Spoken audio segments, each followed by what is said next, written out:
The emotional attachment is what matters most. Even if it's for a cosmetic skin that cannot be cashed out, if a player desires that very badly and it's a very rare item and they're willing to spend however much money or are just too compelled by the prospect of getting this item that they will be spending all this money impulsively, then that's gambling. And FIFA in particular exploits this, not just because it's a pay-to-win loot box system, but also the players, the soccer players that are represented in this game, there is a huge fandom surrounding them.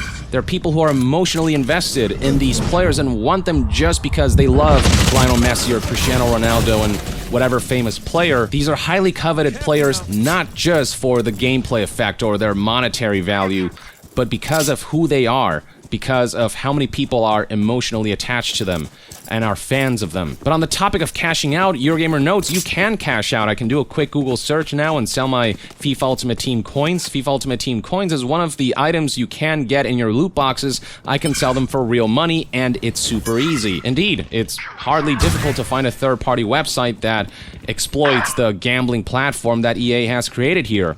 Chris Bruzzo's response: the sellers on the black market, the ones that are actually making money, those are criminals. So I'm not sure where we're going with this argument. I mean, you said it yourself. Criminals are using your platform to make money in illicit ways because you've set the foundation for such a platform. You're the ones who have implemented systems in such a way that such a thing is allowed to happen.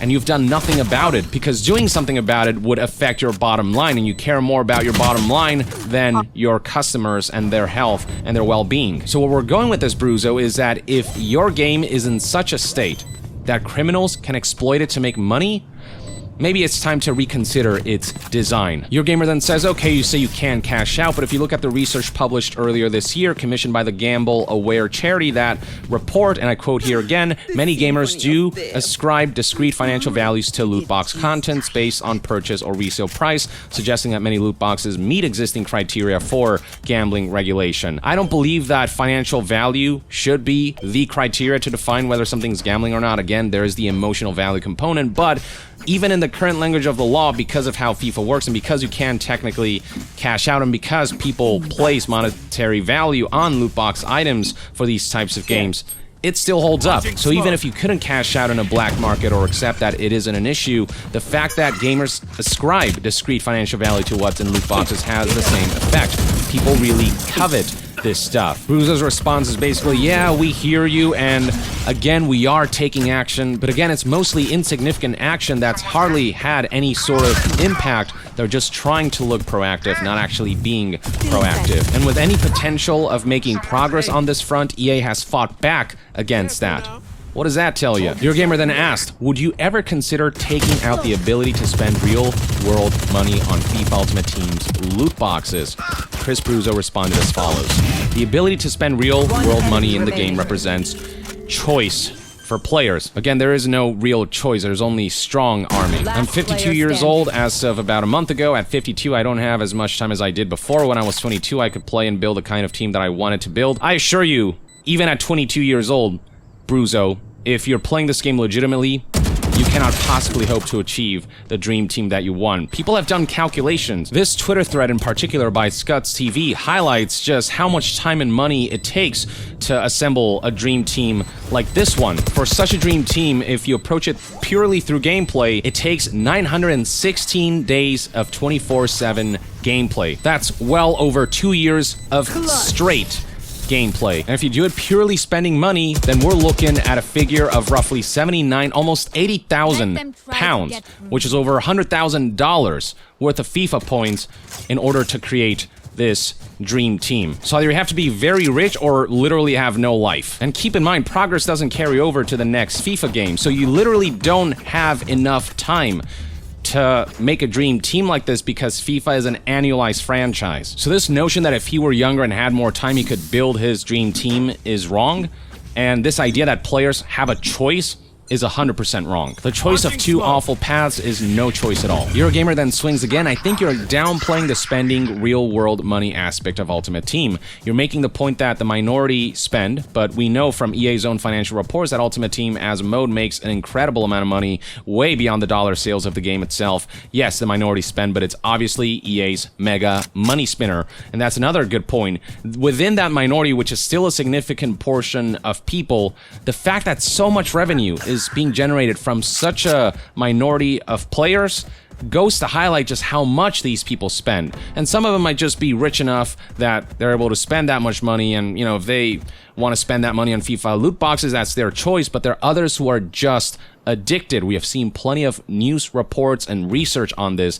That stuff does happen. These are the whales, and some of these whales are not rich. They just can't help themselves, and these are the people that EA takes advantage of to run their business. The statement continues, and in financial documents, EA has said a change in government legislation may significantly impact the business.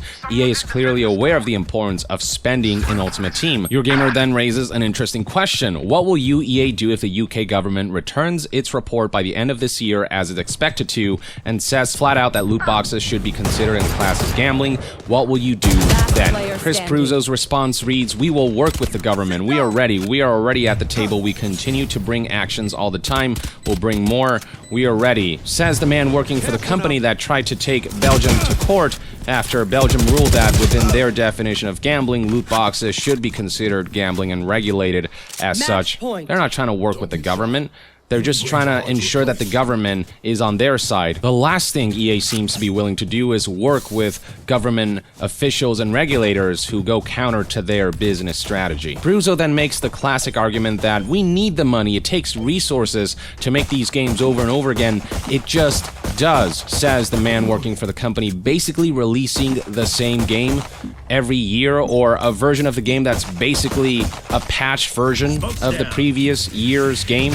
It has some differences here and there. They update the roster, but that stuff could be done through a patch, an update. But they resell that game and they wipe the slate clean on the microtransactions purchases so they can further monetize players. They know what they're doing.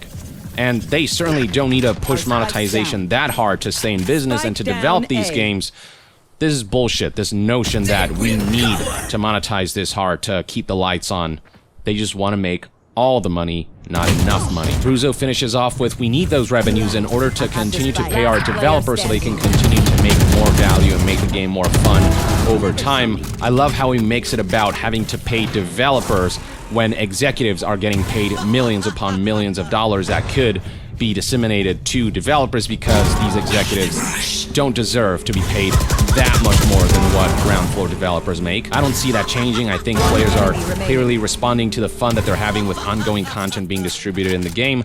I think we're going to continue to do that. Players are responding to this being their only choice for a soccer game, because again, FIFA is pretty much a monopoly on soccer simulation games. It's the only one that's really truly significant, and the reason players spend is because it's the only viable form of progression. Doing it through gameplay, again, to build your dream team, you couldn't do it even if you played 24/7 for an entire year.